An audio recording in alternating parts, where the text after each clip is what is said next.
Hello world, I'm Zenit and welcome back to my Let's Hack of the Nunchucks Hack the Box challenge. Now, I've tried finding different subdirectories that didn't work out quite as I wanted, and then I thought, let's try subdomains. But the problem with subdomains is that to find subdomains, you need something like DNS. So usually when you do subdomain listing like sublister or DNS enum and that stuff, you work with DNS, but we don't have DNS. So how do we have multiple hosts on, or multiple host names or multiple domain names, including subdomains on one host or one IP without having DNS? And the answer to that is probably vhost. But how do you enum for vhost? Now you can see that I've already found something, store, so let's take a look at it before I stop it. So this one is store. Now if you remember from one of my previous episodes, I tried shop just as a wild guess, so maybe I should have tried store instead of shop. Now, do we get something in here? Something of unknown host. Now let's stop this for a minute and I'll show you. This is a command, this is a tool called wfos. I found this in here when I googled for brute forcing subdomains, because yeah, we don't have DNS and we want to basically brute force the subdomains.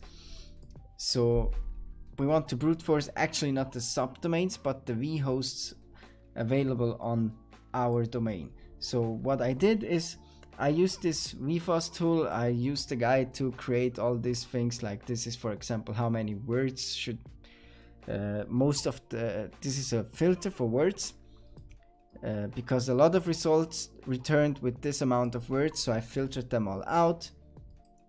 And we're doing this enumeration or brute forcing on this nunchucks.htb website. Now I've used a word list, subdomains.txt. You can find it online somewhere. It's basically the first Google search result when you Google for subdomains word list. So I've used that. And what you want to do is set the host header to fos.nunchucks.htb. This way you'll still be querying this host, but with the host set to whatever the word list has, .nunchucks.htb.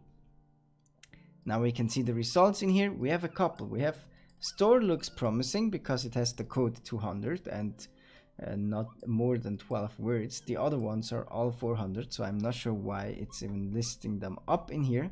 But we can't still reach it. So how do we do that? Now, if you remember one of the first episodes, or maybe even the first episodes, you have to edit the etc.hosts file. And here you can see I've already added the nunchucks store, so the default nunchucks site, but what we also need to add is the store.nunchucks.htb site in order to be able to reach it. And now if we try this again, boom, we're at the nunchuck store. That's amazing. That's magic. Now the nunchuck store will be opening soon, so here we get at least something back.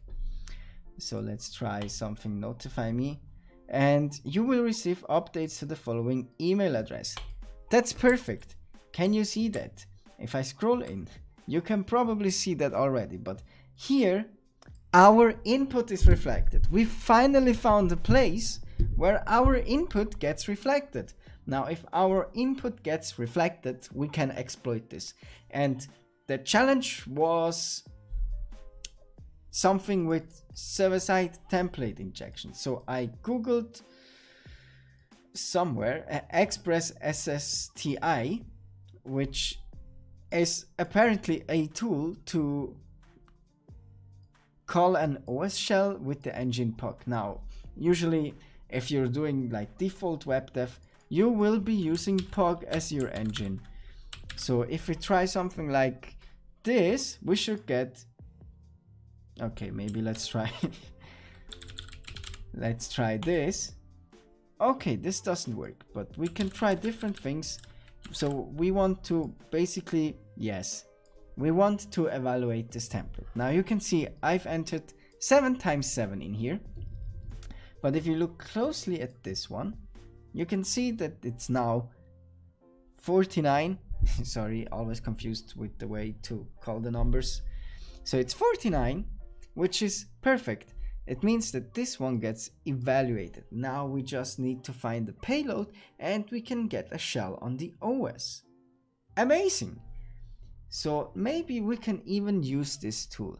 Like, I have no idea how this tool works, to be honest, but apparently it looks like you can pass it a URL to exploit an engine that it's gonna use, and then the OS shell. Okay, so do we have something in the URL? No. Okay, so that's already out of the question.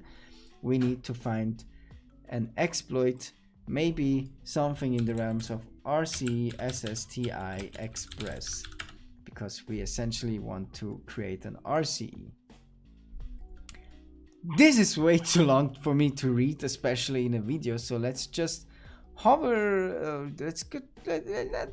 Let's just go through everything here and see what's happening.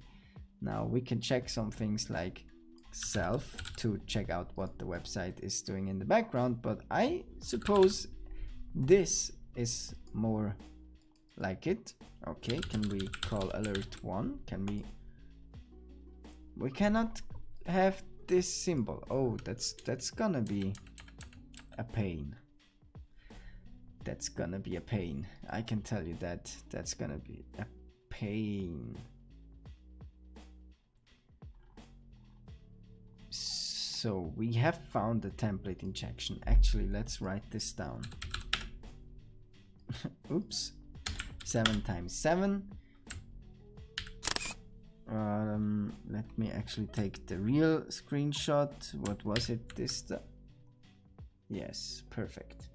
So let's grab this and save this.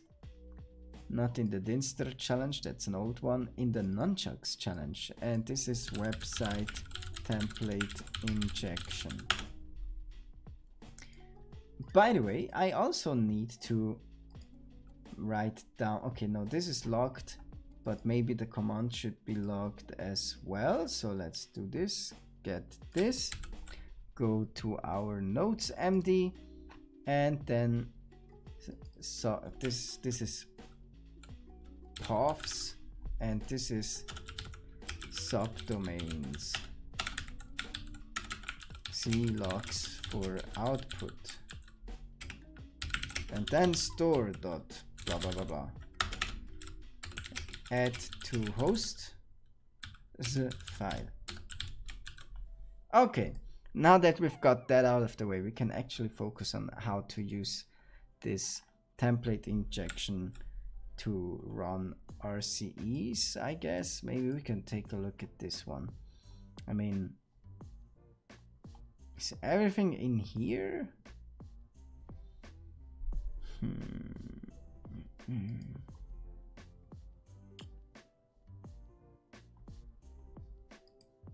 I mean, can I just run this? That seems weird. TPL map. Let's take a look at TPL map.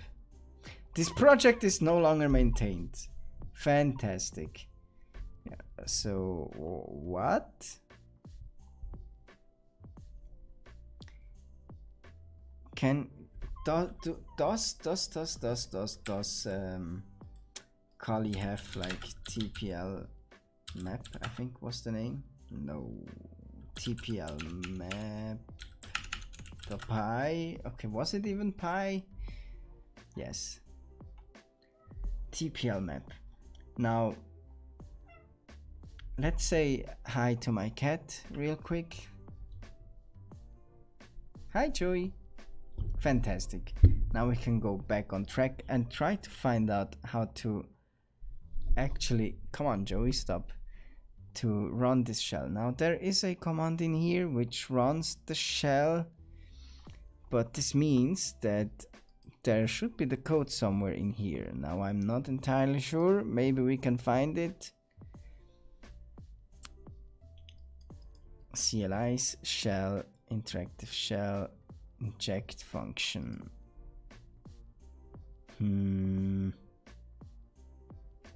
We have to find a way to turn this vulnerability into a shell. I have no idea how to do that. Actually it's my first time working with template injections, so maybe I should go research a little bit about it, and then we can run an exploit that will turn this 7 times 7 that we see on this side into an actual exploit that we can use to run commands on the machine.